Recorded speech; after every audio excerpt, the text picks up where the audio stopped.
Hello friends, welcome to Sheetal steams kitchen. ನಾನು ಶೀತಲ್. ಇವತ್ತಿನ ವಿಡಿಯೋದಲ್ಲಿ ಕಾರ್ನ್ ಸಲಾಡ್ ಯಾವ ಥರ ಮಾಡೋದು ಅಂತ ತೋರಿಸ್ಕೊಡ್ತಾ ಇದ್ದೀನಿ.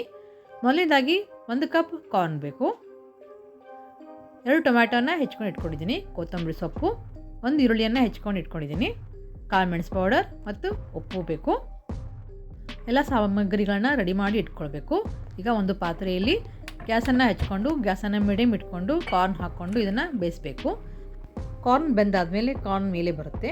ಈಗ ನೀವು ವಿಡಿಯೋದಲ್ಲಿ ನೋಡ್ತಾ ಇರ್ಬೋದು, ಕಾರ್ನ್ ಚೆನ್ನಾಗಿ ಬೆಂದಿದೆ, ಮೇಲೆ ತೇಳ್ತಾ ಇದೆ, ಅಂದರೆ ಕಾರ್ನ್ ಬೆಂದಿದೆ ಅಂತ ಅರ್ಥ. ಈಗ ಗ್ಯಾಸನ್ನು ಆಫ್ ಮಾಡಿಕೊಳ್ಳಿ. ಈಗ ಒಂದು ಜಾಲರಿಯಲ್ಲಿ ಕಾರ್ನನ್ನು ಹಾಕ್ಕೊಂಡು ನಾರ್ಮಲ್ ತಣ್ಣನೆ ನೀರು ಹಾಕ್ಕೊಂಡ್ರೆ ಕಾರ್ನ್ ಬೇಗ ನಾರ್ಮಲ್ ಟೆಂಪ್ರೇಚರ್ಗೆ ಬರುತ್ತೆ. ಈಗ ಒಂದು ಸರ್ವಿಂಗ್ ಪ್ಲೇಟಿಗೆ ಕಾರ್ನನ್ನು ಹಾಕೋಣ. ಈಗ ಕಾರ್ನ್ ಸಂಪೂರ್ಣವಾಗಿ ತಣ್ಣಗಾಗಿದೆ. ಈಗ ಇದಕ್ಕೆ ಹೆಚ್ಚಿದ ಈರುಳ್ಳಿ, ಹೆಚ್ಚಿದ ಕೊತ್ತಂಬರಿ ಸೊಪ್ಪು, ಹೆಚ್ಚಿದ ಟೊಮ್ಯಾಟೊ ಮತ್ತು ರುಚಿಗೆ ತಕ್ಕಷ್ಟು ಉಪ್ಪು ಮತ್ತು 1/4 ಟೀ ಸ್ಪೂನ್ ಕಾಳು ಮೆಣಸು ಪೌಡರ್ ಹಾಕ್ಕೊಳ್ಬೇಕು. ಹಾಕ್ಕೊಂಡು ಇದನ್ನು ಚೆನ್ನಾಗಿ ಕಲಿಸ್ಕೊಳ್ಳಿ. ಕೇವಲ 5 ನಿಮಿಷದಲ್ಲಿ ಕಾರ್ನ್ ಸಲಾಡನ್ನು ನಾವು ಮನೆಯಲ್ಲಿ ರೆಡಿ ಮಾಡ್ಬೋದು. ಈ ಒಂದು ಹೆಲ್ದಿಯಾದ ಕಾರ್ನ್ ಸಲಾಡನ್ನು ನೀವು ಕೂಡ ಮನೆಯಲ್ಲಿ ಮಾಡಿ ನೋಡಿ, ಯಾವ ಥರ ಬಂತು ಅಂತ ಕಮೆಂಟ್ ಮಾಡಿ ತಿಳಿಸಿ.